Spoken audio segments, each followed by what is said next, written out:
হযরত আনাস রাদিয়াল্লাহু তাআলা আনহু মসজিদে নববীর বারান্দায় আল্লাহর হাবিব সাল্লাল্লাহু আলাইহি ওয়াসাল্লাম আনাসকে ডাক দিয়ে বলল, আনাস তোমার কান্নার কারণ কি তুমি আমাকে বলো। আমার বাড়ির ভেতরে 10 বছর উইদাউট এনি ডিমান্ড, কোনো টাকা পয়সা তুমি নাও নাই, টাকা পয়সা বিহীন তুমি আমার বাড়িতে কর্মচারী ছিলে, আমার বাড়িতে কাজের লোক ছিলে। তুমি আমার খেদমত করার কারণে এখন পর্যন্ত বিয়ে করতে পারো নাই, তুমি আমাকে বলো আমি যদি মক্কাতুল মুকাররমা মদিনাতুল মুনাওয়ারার সুন্দরী রূপসী যার বাড়িতে আছে তাকে বললেই তোমার সাথে বিয়ে দিয়ে দিবে, তুমি আমাকে বলো। আমি চলে যাওয়ার সময় হয়ে গেছে, অথচ তুমি কান্নাকাটি করছো। আনাস তুমি আমাকে বলো, এই সময় তুমি আমার কাছে যা চাইবা আমি চেষ্টা করব তোমার চাহিদা মোতাবেক পূর্ণ করে দেওয়ার জন্য। বলি সুবহানাল্লাহ। হযরত আনাস রাদিয়াল্লাহু তাআলা ভেজা কণ্ঠে চোখে পানি নিয়ে রাসূলুল্লাহর দরবারে দাঁড়ালেন।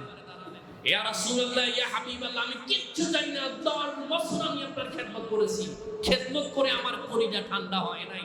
আমি চাই জান্নাতের ভেতরে আপনার খাদেম হতে চাই। সুবহানাল্লাহ। আল্লাহ রাব্বুল আলামিনের হাবিব চোখের পানি ফেলে দিলেন।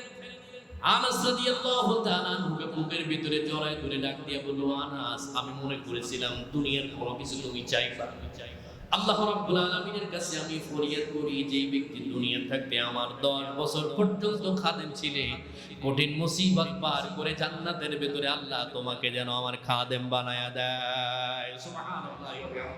রাসূলুল্লাহর খাদেম হওয়া কি চারটিখানি কথা মানে কেন? নবীজিরও খাদেম আর আমাদেরও খাদেম, দুইজনের ভিতরে তফাৎ আছে না নাই? রাসূলুল্লাহ মালিক, আমরাও মালিক। আমাদের গাড়ির ড্রাইভারের সাথে একসাথে খেলে আমাদের স্ট্যাটাস নষ্ট হয়।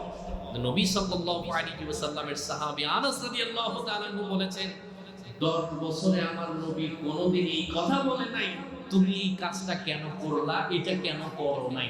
সুবহানাল্লাহ বলেন না? কি বলেছেন? 10 বছরে তিনি এই কথা বলে নাই তুমি কেন এটা করলা আর এটা কেন করো নাই।